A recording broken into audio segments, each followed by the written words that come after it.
आज हमारे क्लास का है लास्ट डेट, मतलब हमारी क्लास हो गई ओवर। अब ओवर हो गई, अभी आपके साथ दिक्कत क्या आएगी, सवाल ये होता है आपके साथ परेशानी क्या आएगी, ये बहुत बड़ा मुद्दा है। आपने पढ़ तो लिया है, क्लासेस कर तो लिया है, लेकिन आपके साथ क्या क्या दिक्कतें आएंगी। देखिए, आपने जिस हिसाब से पढ़ा है आपके अंदर एक कॉन्फिडेंस आया होगा, लेकिन ये कॉन्फिडेंस ओवर हो सकता है। 6 महीने नहीं, आज मैं समझता हूँ तकरीबन 1 साल से वो बंदा मेरे पीछे पड़ा है। इतनी जगह उसने गलतियां निकालने की कोशिश की है और उसका रिजल्ट क्या बना है मैं आपको बता दूं। इसने जो कमेंट किया ना, ये कमेंट में उसने गलती निकाली और कमाल की बात है, ये गलती निकल गई। देखिए, एक टीचर को कैसा होना चाहिए एक स्टूडेंट के लिए। जैसे कितने पोटेंशियल में लेना है, 200 में लेना है, 30 में लेना है, 1 में लेना है। एक क्लास के अंदर 20 लोग होते हैं और 20 को हम कुछ अलग अलग तरीके से पढ़ाते हैं।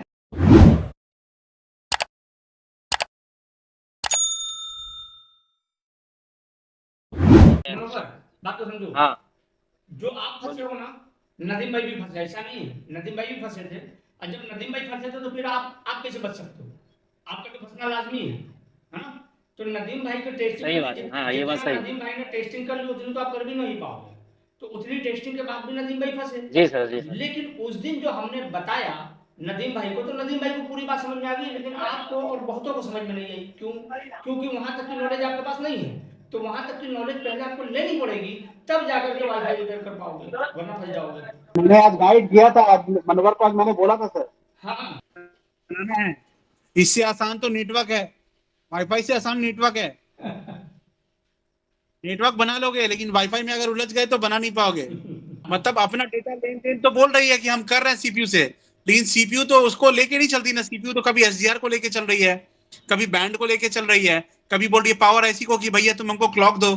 चलो अब बात आती है हाफ शॉटिंग की। अभी ना बहुत सारी चीजें हैं लीकेज और शॉर्टिंग को लेकर के। मैंने क्या किया, ये सब लीकेज और शॉर्टिंग और जो नेटवर्क काम है वो 1-2 दिन का है नहीं, वो बहुत लंबा सब्जेक्ट है। बल्कि ये कहा जाए ये लाइफ टाइम पढ़ने वाली चीज़ें है ना। अगर आप सही पैटर्न पर नहीं रहे तो लाइफ टाइम आपको जरूरत पड़ेगी, लेकिन सही पैटर्न पर रहना तो जो पढ़ाया उसके हिसाब से कई रास्ते आप तय कर सकते हैं कम समय में। हफ्ते में 1 बार हमारी आपकी मुलाकात होनी चाहिए। उसके लिए अभी शुरुआत नहीं की है, लेकिन मैं सोच रहा हूँ आने वाले संडे से शुरुआत कर दूँ। तो उसमें क्या है कि हफ्ते में 1 बार आधा घंटा के लिए सही हम और आप मिलेंगे और इसी तरह से कोई ना कोई क्वेश्चन होगा और उस पर हम आंसर देंगे। लेकिन अब उसमें जानकारी तो भाई दी जाएगी, अब कितनी देंगे वो हम देखेंगे कितनी देंगे। अब आपके साथ कोई मैटर आता है, कोई सेट आता है ना, कोई सेट पड़ा हुआ है समझ में नहीं आ रहा, तो उस पर हम आपको रिप्लाई करेंगे। मतलब अगर देखा जाए तो आप बिना हमारी कोई क्लास ज्वाइन किए भी आप ट्रेनिंग में रह सकते हैं ना, कोई दिक्कत नहीं है। चलो, तो एक तो वो हो गया। अब दूसरी बात ये है, आज हमारे क्लास का है लास्ट डेट, मतलब हमारी क्लास हो गई ओवर। अब ओवर हो गई, अभी आपके साथ दिक्कत क्या आएगी, सवाल ये होता है आपके साथ परेशानी क्या आएगी, ये बहुत बड़ा मुद्दा है। आपने पढ़ तो लिया है, क्लासेस कर तो लिया है, लेकिन आपके साथ क्या क्या दिक्कतें आएंगी। देखिए, आपने जिस हिसाब से पढ़ा है आपके अंदर एक कॉन्फिडेंस आया होगा, लेकिन ये कॉन्फिडेंस ओवर हो सकता है। मतलब आपको ये लग सकता है कि भाई अब तो मैं बना ही लूंगा। चलो बना ही लोगे, लेकिन अभी बनाने की कोशिश नहीं करना। मैं आपको बता दूं, अगर आपको बनाने की कोशिश करना है, घर पे एक सेटअप डालो, है ना। सस्ता सेटअप कैसे डालोगे उसकी एक लिस्ट बना के मैं डाल दूंगा। घर पे एक सेटअप डालो, जो काम आप कर रहे हो शॉप पर पहले वही काम करो। जैसे चार्जिंग जैक, फोल्डर, है ना, नेटवर्क आईसी, पावर आईसी, जो चेंज कर रहे हो जैसे बना रहे थे वैसे ही बनाओ। कोशिश कभी ये नहीं करना कि जो आपने पढ़ा है उसके पीछे आप बहुत ज्यादा टाइम शॉप पर दो अपने। क्योंकि कोई एंटिक फॉल्ट आपके सामने आ गया और आपने सोचा कि भाई मैंने तो पढ़ा है, मैं तो इसको बना ही लूंगा। क्या था कि जो काम, जो पैसा आपका आने वाला था आपने उसको रोक दिया, सोचा इसको बाद में करेंगे। ये कहीं से रिटर्न आया है, लाओ इस पर हम बनाते हैं। अब आप हो जाओगे थोड़ा सा ओवर। आप सोचोगे आया है वापिस, इसको बनाओ, इसमें होगा नाम। अब नाम के चक्कर में काम खराब करने में जुड़ गए आप। अब लेकर के आप बैठ गए, स्कीमेटिक खोल के बैठ गए, डायग्राम खोल के, आप लेआउट खोल के बैठ गए, बिटमैप खोल के बैठ गए, आप सारी चीजें खोल के बैठ गए। उसके बाद सर्च कर रहे हैं, देख रहे हैं, ढूंढ रहे हैं, फॉल्ट आपको मिल ही नहीं रहा है। और आप सोच रहे हो कि अब तो बन ही जाएगा, अब तो बन ही जाएगा। पीछे से कस्टमर हथौड़ा मारता है, सर मेरा हुआ भाई, मेरा हुआ भाई, मेरा हुआ। बस आप बोलोगे बस 10 मिनट 15 मिनट, 10 मिनट 15 मिनट। हर बार आपको ऐसा लगेगा कि 10 मिनट के अंदर आप सेट बना के दे दोगे, और हर बार उसे 10 मिनट 15 मिनट आप वेट कराओगे। उस कंडीशन में क्या होगा कि वो खड़ा खड़ा आ जाएगा। वो सोचेगा यार छोटा सा चार्जिंग जैक लगाने के लिए दिया है और ये 10 मिनट 10 मिनट किए जा रहे हैं। और आपको लगता था कि जो सेट आप लेकर के बैठे हो नया फॉल्ट आप उसे बना लोगे, लेकिन कस्टमर चूंकि पीछे से पिन किया जा रहा है और आप भी क्या कर रहे हो, आप भी मुद्दे से भटक रहे हो, आपके दिमाग में भी दो चीजें चल रही है। एक, जल्दी से सेट को बनाना है क्योंकि इसमें नाम कमाना है, और इसको बनाने के बाद सामने जो खड़ा है उसका भी सेट बना के देना है क्योंकि उसमें पैसा कमाना है।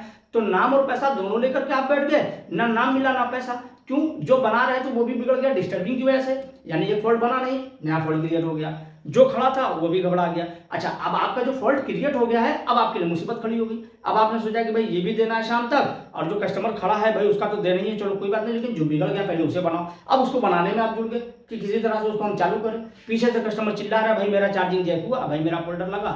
आप बोलते भाई बस आधा मिनट, बस आधा घंटा। वो आधा घंटा करते करते शाम हो जाती है। शॉप बनवाने वाली थी आपकी 8 बजे और बज गया 8, और आपको ये लगता है कि बस अब आधे घंटे में तो बन ही जाएगा, यानी 8:30 बजे तक हम क्लियर कर देंगे। पीछे से कस्टमर बोलता है कि भाई एक काम करो, मेरा मोबाइल वापस कर दो, हम कहीं और फोल्डर लगवा लेंगे।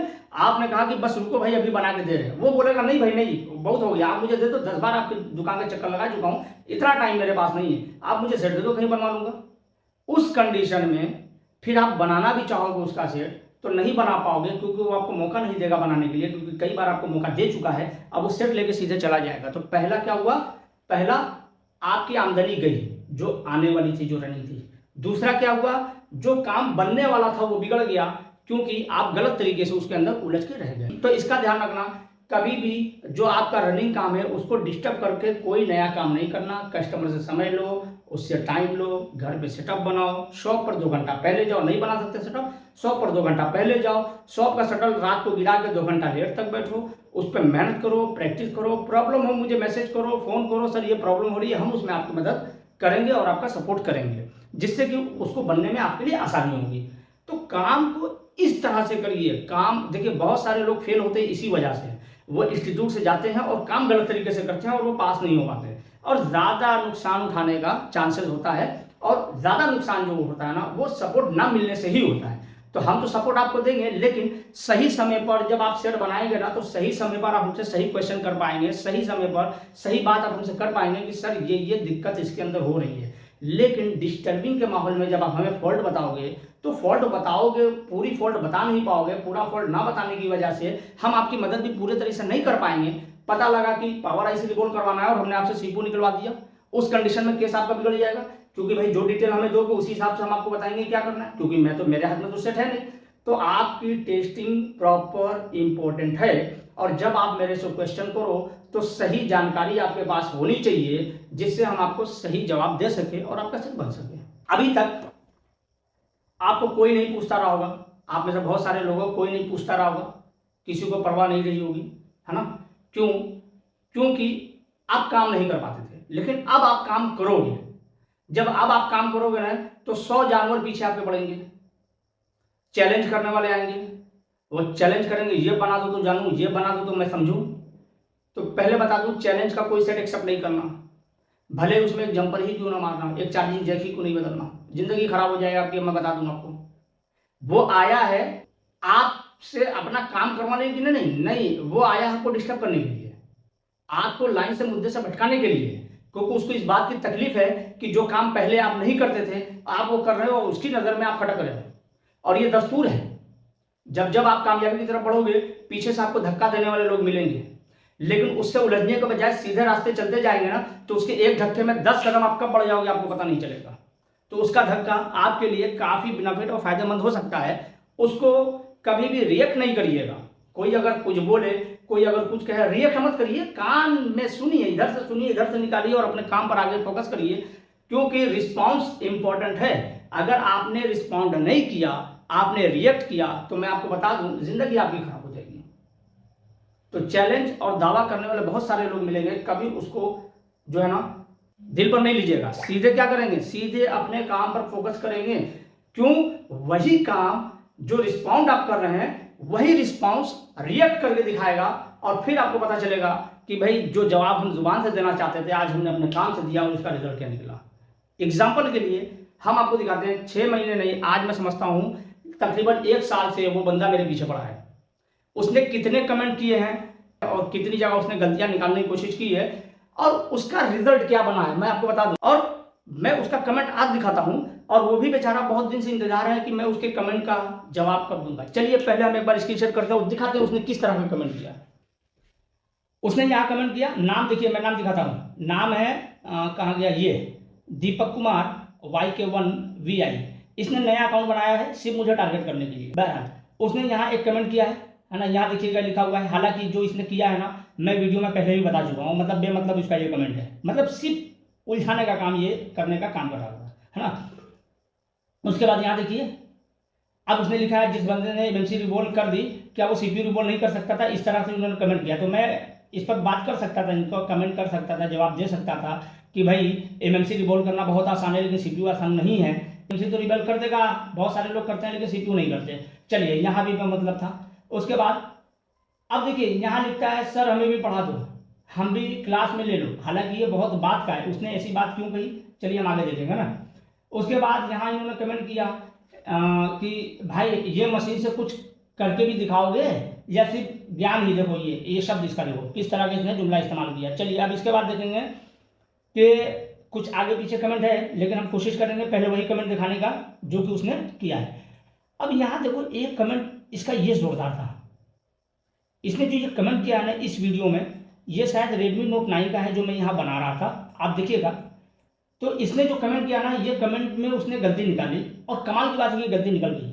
मैं हॉस्पिटल में था, रात 2 बजे का टाइम था, और मैंने इसका जब देखा, 3 महीना पहले की देखिए बात है, तो जब मैंने इसका कमेंट देखा तो देखने के बाद मैंने अपने वीडियो को रिवर्स किया, रिवाइंड किया और अच्छे से देखा, तो मुझे अपने वीडियो में गलती मिली, लेकिन ये गलती कहीं और बता रहे हैं। और मजे की बात है कि मेरी वीडियो में गलती कहीं और है। तो गलती कहाँ मेरी वीडियो में निकली, देखिए, अगर मेरी जगह कोई और होता ना, वो क्या करता, वो सीधे डिलीट मार देता यूट्यूब से। क्यों? क्योंकि ऐसी वीडियो पर जब लोग जोर देंगे और देखेंगे ध्यान से, तो और जब गलती देखेंगे तो देखेंगे बड़ी मिस्टेक है, और इस बड़ी मिस्टेक को समझेंगे कि स्क्रिप्टेड है। और कोई भी देखेगा, अगर मैं भी कोई और वीडियो डाला होता, मैं देखता तो मैं भी यही कहता कि स्क्रिप्टेड है। डरता वो है जो स्क्रिप्टेड बनाए, तो मैंने तो स्क्रिप्टेड बनाया नहीं, फिर गलती कैसे हुई। देखिए इन्होंने जो लिखा ना, ये गलत लिखा है, मतलब ये गलती नहीं है, लेकिन मुझे गलती मिली। गलती क्या मिली, सीपीयू के जिस बॉल पर मुझे कनेक्शन देना था, उस बॉल पर ना आईडी लाइन से, उस बॉल पर ना दे करके दूसरे बॉल पर मैंने कनेक्शन दे दिया और सेट ऑन हो गया। जब मैंने गलती देखी तो फिर मैंने रिसर्च किया, भाई ये कैसे हुआ, भाई गलती तो है। तो मैंने अगर गलती कर दी तो क्या सीपीयू ने भी गलती कर दी, सीपीयू ने सेट ऑन कर दिया, कैसे?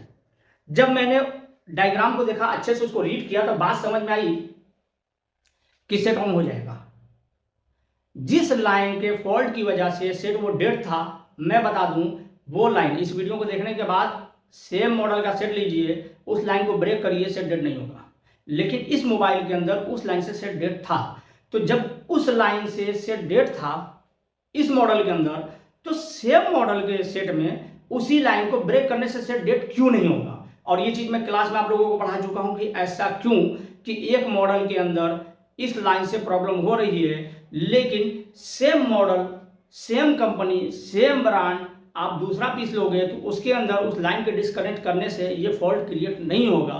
क्यों नहीं होगा, इसको हमने एक्सप्लेन किया वीडियो के अंदर, तो मुझे इसको डिलीट करने की जरूरत नहीं पड़ी। हमने गलती से गलत जगह जंपर जोड़ दिया, लेकिन वहां से भी सेट ऑन हो जाएगा। और जिसको लगता है कि ये फेक है, तो भाई एक बार करके देख लो अपने आप, फिर मेरे को जवाब दो कि हाँ फेक है। चलो, तो मैंने वीडियो को डिलीट नहीं किया, है ना। चलो ये तो हो गई। एक कमेंट यहाँ देखा आपने, देखिए किस तरह से लोग भटकाने। मैंने अब तक इनके किसी भी कमेंट का जवाब नहीं दिया, लेकिन आज थोड़ा सा जवाब दूंगा कमेंट का, है ना। क्या लिखा, हेलो भाईजान कैसे हो, याद है ना हम आपको। मैंने इनको कमेंट किया है कि हाँ आपको कैसे बोल सकते हैं। देखिए क्या बात हुई आखिर, मैंने इनके किसी कमेंट का जवाब नहीं दिया, कमेंट करते रह गए, और इन्होंने लिखा क्या बात है भाईजान लव यू। आखिर ऐसी क्या बात हो गई कि इन्होंने मुझे लव यू तक से बोल दिया। भाई देखो आपके सामने इनका है कमेंट, है ना। मैं यही कहता हूं, आप काम करो, आपका काम ना लोगों के नजरियों को चेंज कर देगा, जो आपके दुश्मन है ना उनके भी इरादे को बदल के रख देगा। मैंने इनका कोई भी कमेंट का जवाब देना जरूरी नहीं समझा। और उसके बाद आप देखिएगा ना कि यहाँ उन्होंने लिखा सर हमें भी पढ़ा दो, क्लास में ले लो, मतलब अब वो हमसे पढ़ाना चाहते हैं। भाई ये तो इतने दिन से हमें पढ़ा रहे हैं, हम इनको क्या पढ़ाएंगे, ठीक है। दूसरी बात, अब यहाँ जब बहुत ज़्यादा इन्होंने कमेंट किया, तो मैंने इनके कमेंट का जब कोई जवाब नहीं दिया, तब इन्होंने क्या कहा, इन्होंने कहा कि जान आप ये मोबाइल छोड़कर डॉक्टर क्यों नहीं बन जाते हैं। मैंने जो पूछा उसका जवाब तो आप नहीं दे सकते, रीड मोड पर करेंगे तो आएगा, उसका जवाब आप तो नहीं दे सकते। मैंने कहा कि जवाब, आपके सवाल का जवाब है लेकिन मैं इकट्ठा कर रहा हूं। तो इन्होंने कमेंट किया, हाँ वो दिन कभी नहीं आएगा, मस्त जोक मेरा है। मतलब इनको इनको उम्मीद नहीं है कि वो दिन कभी आएगा जब मैं इनके कमेंट का जवाब दूंगा। अब ऐसा क्यों कि भाई जिसका मैं पिछले 1 साल से जवाब नहीं दे रहा हूँ, आप सोचिए 8 महीने 9 महीने 1 साल से जिसका मैं जवाब नहीं दे रहा हूँ, वो क्या, वो तो ये सोचेगा कि भाई इनको कोई भी जवाब नहीं दे सकता है ना। तो इन्होंने क्या कहा कि आपको मोबाइल वोबाइल का काम छोड़ करके डॉक्टरी करनी चाहिए। मैंने कहा इसका जवाब मेरे पास है मगर बाद में दूंगा, तब इनको उम्मीद नहीं थी कि मैं जवाब दूंगा। चलिए आज जवाब सुन लीजिए डॉक्टरी पर। देखिए, एक टीचर जो मोबाइल रिपेयरिंग सिखाता है, मैं हर टीचर की बात नहीं करता, हर सेक्शन हर लाइन की बात नहीं करता, एक टीचर जो मोबाइल रिपेयरिंग का काम करता है वो एक डॉक्टर ही होता है। लेकिन किस तरह का डॉक्टर, ये सुनिएगा। डॉक्टर 2 तरह के होते हैं, हालांकि और भी तरह के होते हैं, लेकिन जो मशहूर हैं जो चलते हैं वो 2 तरह के डॉक्टर होते हैं, एक एलोपैथ और एक होम्योपैथ। आप देखोगे ना, एलोपैथ और होम्योपैथ में दोनों में डिफरेंस है। आज थोड़ी सी हम एलोपैथ और होम्योपैथ में बात करेंगे, है ना, समझ में आ जाएगा कि एक टीचर को कैसा होना चाहिए पढ़ाने के लिए। एलोपैथ में क्या है और होम्योपैथ में क्या है। ये तो जब कोरोना आया था ना, उस वक्त लोगों ने होम्योपैथी की पावर जान ली। जब बड़े बड़े दावे करने वाले हैं ना, बाबा रामदेव जैसे लोग दावे करने वाले कि हमने कोरोना की दवा बना लिया ना, उसी पर गिरफ्त होगी तो उनकी कि भाई आपने कैसे ये कह दिया कि कोरोना की दवा बनी है। हो आयुर्वेद वाले, यूनानी वाले, सबने धर दिया हाथ। अंग्रेजी दवा यानी कि एलोपैथ में कोई मेडिसिन नहीं इसकी कोरोना की। लेकिन न्यूज़ में, आप न्यूज़ देखिएगा, हो सकता है न्यूज़ मिलेगी, लिंक डाल दूंगा डिस्क्रिप्शन में, उसको देखिएगा। न्यूज़ में बताया गया कोरोना के लिए सबसे बेस्ट होम्योपैथिक दवा है जिसका नाम था आर्सेनिक एल्बम। ये वो दवा थी जो कि स्टेमिना के लिए यूज़ की जाती थी और सर्दी जुकाम बुखार के लिए यूज़ की जाती थी बहुत पहले से। लेकिन जब कोरोना आया तो इसके लिए साइंटिस्टों ने ये कहा, डॉक्टरों ने, बड़े बड़े रिसर्चरों ने ये कहा कि बस चुपचाप से ये दवा लीजिए और इसका इस्तेमाल करिए, क्योंकि यही है जो आपको कोरोना से महफूज रख सकती है। कोरोना वायरस से बचाव के लिए देश दुनिया में कई तरीके अपनाए जा रहे हैं, लेकिन गुजरात ने जो तरीका अपनाया है उसकी इन दिनों काफी चर्चा हो रही है। दरअसल गुजरात में मार्च से लेकर अब तक करीब आधी आबादी को एक होम्योपैथिक दवा दी गई है। इस दवा का नाम है arsenicum album 30। World Health Organization के सामने पेश की गई रिपोर्ट में राज्य के स्वास्थ्य विभाग ने बताया कि विभाग ने बीमारी को कंट्रोल करने के लिए होम्योपैथिक दवा आर्सेनिकम एल्बम 30 को मार्च में कोविड-19 के प्रकोप के बाद से ही राज्य की आधी से अधिक आबादी में वितरित किया है। गुजरात में कोविड-19 की रोकथाम रणनीति पर 20 अगस्त को WHO के सामने दी गई अपनी प्रस्तुति में राज्य स्वास्थ्य विभाग ने कहा कि विभाग ने राज्य के लगभग 3 करोड़ 48 लाख से ज्यादा लोगों को आर्सेनिकम एल्बम 30 वितरित की। राज्य सरकार ने यह भी दावा किया कि आयुर्वेद, योग और प्राकृतिक चिकित्सा, यूनानी, सिद्ध और होम्योपैथी का लाभ उठाने वाले 99.6% लोग क्वारंटीन अवधि के दौरान इस दवा के प्रयोग के बाद संक्रमण से मुक्त पाए गए। मीडिया के साथ शेयर की गई अपनी प्रस्तुति में स्वास्थ्य विभाग ने कहा कि आयुष के तहत सुझाए गए उपचार प्रतिरक्षा बढ़ाने में मदद साबित हुए हैं। विभाग ने यह भी कहा कि 33,268 लोग आइसोलेशन पीरियड में आयुष दवाओं से लाभान्वित भी हुए हैं, जिनमें से आधे ने होम्योपैथिक दवाओं का लाभ उठाया। गुजरात की प्रधान सचिव जयंती रवि ने रविवार को कहा कि सरकार को आर्सेनिकम एल्बम 30 दवा की क्षमता को लेकर विश्वास था, क्योंकि जिन हजारों लोगों को आर्सेनिकम एल्बम 30 की खुराक दी गई थी उनमें से 99.69% लोग वायरस संक्रमण से मुक्त पाए गए। उस वक्त ये दवा कोरोना के नाम से बिकी है। जो भी लोग भी जाते हैं होम्योपैथिक दुकान पर, बोलते हैं डॉक्टर साहब कोरोना की दवा दे दीजिए। मैं मौजूद था होम्योपैथिक शॉप पर, तो कोई आया बोला सर डॉक्टर साहब कोरोना की दवा दीजिए। मैं बोला अरे कोरोना की दवा होम्योपैथ में आ गई भाई, कहाँ से? तो पता लगा आर्सेनिक की बात हो रही। मैंने कहा वो आर्सेनिक की बात हो रही है, ठीक है। तो देखिए अब ऐसा क्या है होम्योपैथ में जो कि उस वक्त कोरोना ने बता दिया कि सबसे ज़्यादा अगर जोर है किसी दवा में वो है होम्योपैथ, जबकि हमारा और आपका सबका ये मानना है कि होम्योपैथ बहुत स्लोली काम करता है। तो मैं आपको बता दूं, होम्योपैथ जितना फास्ट काम करता है कोई दवा काम नहीं करती। एग्जाम्पल दूंगा, अभी समझिएगा उसका। देखिए, आप देख लीजिए कि आप डॉक्टर के, आपको फीवर हुआ, कैसे हुआ? सर्दी हुआ, चाहे आपके भीगने से हुआ, धूप लगने से हुई, है ना, या ठंड दे के फीवर आया, आप गए और आपने एलोपैथ डॉक्टर से मिला, किसी भी डॉक्टर से, उन्होंने क्या किया, एक मेडिसिन आपको दे दी जिसका नाम था कालपाल। कालपाल आपने खा लिया। नहीं जानते लोग कितनी डेंजर चीज़ है कालपाल, कितनी, वो स्लो पॉइजन एक तरह का है, लोग इसको नहीं जानते हैं ना। डॉक्टर से पूछेगा बताएंगे, भाई मैं तो डॉक्टर हूँ नहीं, लेकिन डॉक्टर से पूछेगा बताएंगे। कालपाल दिया और फिट हो गया आदमी, ले लिया, मस्त हो गया। अब दर्द के लिए गया, ले लिया, और कोई पेन किलर लिया और ठीक हो गया। तो पेन किलर लिया, दर्द कहाँ था? सर में, वही पेन किलर मिला। पीठ में दर्द था, वही पेन किलर मिला। पाँव में दर्द था, वही पेन किलर मिला। चोट लगने से दर्द हुआ, वही पेन किलर मिला। फीवर चाहे जैसे आया हो, दवा आपको क्या मिली? कालपाल मिली, जो ज़्यादातर यूज की जाती है, ठीक है, कॉमन दवा है कि जो लोग देते हैं। कहने का मतलब ये है कि आप जब एलोपैथ में जाते हो तो एक कॉमन दवा देते हैं, चाहे प्रॉब्लम जैसे भी आई हो वो ठीक हो जाता है, लेकिन उसका साइड इफेक्ट लोगों को नहीं पता, ज़्यादातर लोगों को। लेकिन आप चले जाइए होम्योपैथिक के अंदर, अब देखिए एक टीचर को कैसा होना चाहिए एक स्टूडेंट के लिए। जैसे ही वो होम्योपैथिक के डॉक्टर के पास जाते हैं और बोलते हैं डॉक्टर साहब मुझे फीवर है, तो उठा करके एक दवा आपको आर्सेनिक नहीं दे देते। वो आपसे पूछते हैं बताओ फीवर कैसे आया? बोलेगा डॉक्टर साहब भीग गया था तो मुझे फीवर हो गया। डॉक्टर बोलेगा ठीक है रस्ट टॉक्स ले लो। अच्छा कितना देर पहले भीगे हो तुम? 1 घंटा पहले, 1 दिन पहले? बट डॉक्टर साहब ठीक है तो एकोनाइट ले लो तुम। कितने पोटेंशियल में लेना है? 200 में लेना है, 30 में लेना है, 1 में लेना है, ये डॉक्टर आपको बताएगा कंडीशन देख करके। अच्छा अब उसके बाद कोई पेशेंट आता है, बोलेगा डॉक्टर साहब मुझे फीवर हो गया। कैसे फीवर हुआ है? रात में बहुत जोर की ठंड लगी है और मुझे फीवर आया। ठीक है, अगर ऐसा है तो नक्सोमिका ले लो, वो नक्सोमिका दे देगा आपको, उससे फीवर ठीक हो जाएगा। मगर एक मरीज आता है, बोलता है डॉक्टर साहब मुझे फीवर है। कैसे फीवर आया? धूप लग गई है। अच्छा धूप लग गई है, ग्लोनाइन ले लो, 30 पोटेंशियल ले लो, 200 पोटेंशियल ले लो। अब वो क्या करेगा डॉक्टर? ग्लोनाइन दे देगा। अब कोई मरीज आया, बोलता है डॉक्टर साहब मुझे दर्द है। कहाँ दर्द है भाई? पीठ में दर्द है। कैसे दर्द हो रहा है? अब देखो होम्योपैथिक डॉक्टर किस तरह से पेशेंट को जांचता है, पहले उसके सिम्टम देखता है, वरना दवा काम नहीं करती। इसीलिए लोग कहते हैं होम्योपैथिक दवा काम नहीं करती। क्यों नहीं करती भाई? सुनो, मैं किसी मेडिसिन का एडवर्टाइज नहीं कर रहा हूं, लेकिन मैं सिर्फ ये बताना चाहता हूं एक टीचर को कैसा होना चाहिए। अब पूछा दर्द हो रहा है, कैसे दर्द हो रहा है? पीठ में, लेटने से दर्द हो रहा है कि चलने से दर्द हो रहा है? बोला नहीं डॉक्टर साहब उठने से दर्द हो रहा है। ठीक है, उठने से दर्द हो रहा है तो भाई आर्निका ले लो। अब अगर बोलता कि मुझे लेटने से दर्द हो रहा है तो बोला रस्टॉक्स ले लो, जबकि ये वही रस्टॉक्स है जो कि भीगने से फीवर में लिया था, और ये वही रस्टॉक्स है जबकि लेटने से उसको दर्द हो रहा है, तो वही दवा इस्तेमाल हो रही है। एक ही दवा दो जगह सिम्टम देख करके दिया गया उसको। अब बोलेगा भाई किडनी में स्टोन है, तो अब किडनी में स्टोन है तो क्या लेना है? पता लगा उसको किडनी में स्टोन है, क्या पेशाब में भी जलाना है? तो बोले कैंसर ले लो।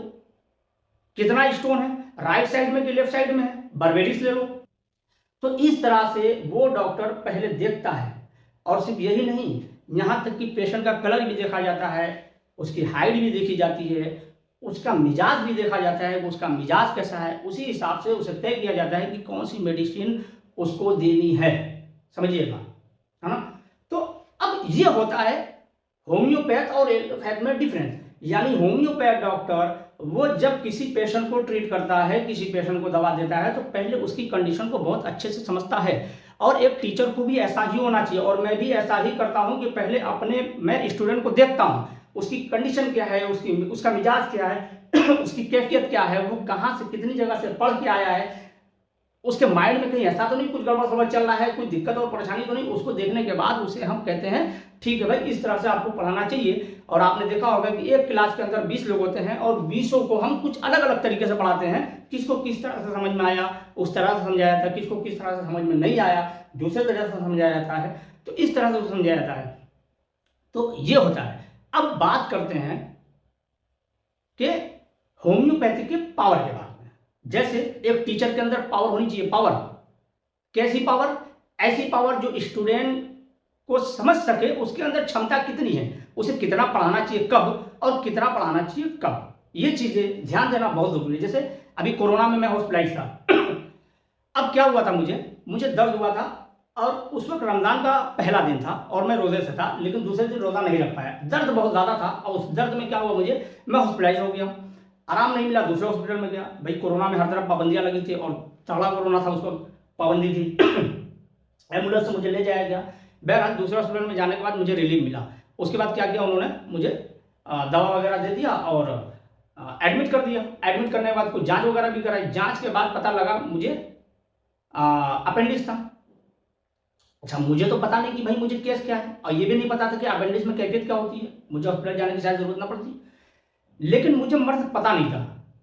उन्होंने कहा डॉक्टर ने कि अपेंडिक्स से ऑपरेशन करना होगा। मैंने देखा यार कोरोना का है टाइम, ऑपरेशन मुझे कराना नहीं था, क्योंकि मुझे मर्ज पता चल चुका था तो मुझे इलाज भी मालूम था।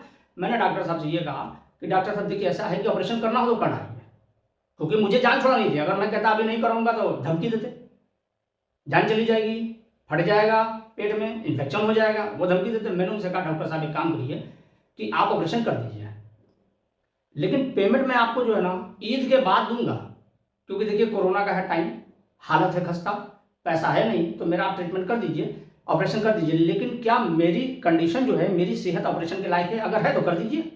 मतलब अब बचने का भी एक रास्ता मैंने बनाया। तो वही डॉक्टर जिनको मैंने दूसरे डॉक्टर का रेफरेंस दिया कि ये आपके दोस्त हैं, यहाँ बैठे हैं और ये जिम्मेदारी ले लेंगे, आप मेरा ऑपरेशन कर दो, लेकिन मेरी सेहत अगर करने लायक हो तो डॉक्टर ने कहा कि नहीं, आपकी कंडीशन तो अभी ऑपरेशन के लायक नहीं है। देखिए अभी आए थे ऑपरेशन करने, अब बोल रहे हैं कंडीशन ऑपरेशन के लायक नहीं, समझ गए पैसा मिलेगा नहीं यहाँ से। उन्होंने कहा दवा दे रहे हैं, 2-3 महीना खाओ, उसके बाद ऑपरेशन करा लेना। मैंने कहा बस ठीक है। दवा लेके घर आया, घर आते आते दर्द में फिर से स्टार्टअप शुरू। मैं गाड़ी उठाया, होम्योपैथिक के शॉप पर गया। उस वक्त मेरे पेट में दर्द बढ़ रही थी और हमने आयरिश टेनक्स नाम की एक दवा लिया 30 पोटेंशियल की, और वही हमने जुबान पर 2-3 बूंद उसको रख लिया और ऐसा हमने 5-5 मिनट करके 3 बार लिया उसको। उसके बाद वहां से जब गाड़ी से मैं चला हूं तो आते वक्त मेरे पेट में दर्द नहीं था। ये देखिए होती है पावर। और सिर्फ यही नहीं, हमारे घर में दूसरे का भी अपेंडिक्स का इसी दवा से इलाज हुआ है। कल को जो अपेंडिक्स था जिसमें गांठ पड़ी थी, आज अपेंडिक्स ही नहीं, डॉक्टर का ही कहना, दूसरी रिपोर्ट देख के ही कहना। तो ये होती है होम्योपैथी की पावर। अब मैंने जो मेडिसिन यहाँ बताई है उसको आप इस्तेमाल नहीं करेंगे, आपको कोई भी मेडिसिन इस्तेमाल करनी है तो वो डॉक्टर से लेकर के करेंगे। यहाँ मैं किसी का प्रचार प्रसार नहीं कर रहा हूँ, कोई डॉक्टर ही नहीं कर रहा हूँ, लेकिन बता रहा हूँ कि एक टीचर को कैसा होना चाहिए, है ना। तो आप लोग जब काम करें तो थोड़ा सा इस चीज़ को बहुत केयरफुली ध्यान रखें कि हमें कब क्या किस तरह से काम करनी है। बाकी आपके साथ कोई भी परेशानी समस्या आती है तो एक बार हमसे कांटेक्ट करें कि भाई हमारे साथ ये मसला आ रहा है। अभी स्टार्टिंग में किसी भी चीज़ पर, किसी भी फॉल्ट पर जबरदस्ती काम ना करें। जब हम हैं तो एक बार हमसे सलाह ले लें, ठीक है। बात समझ आ गई सबको?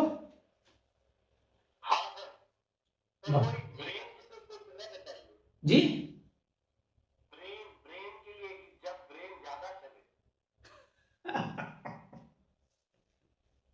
अल्फा अल्फा ले लीजिए, अल्फा अल्फा माल्ट ले लीजिए, दूध से लीजिए अल्फा अल्फा माल्ट।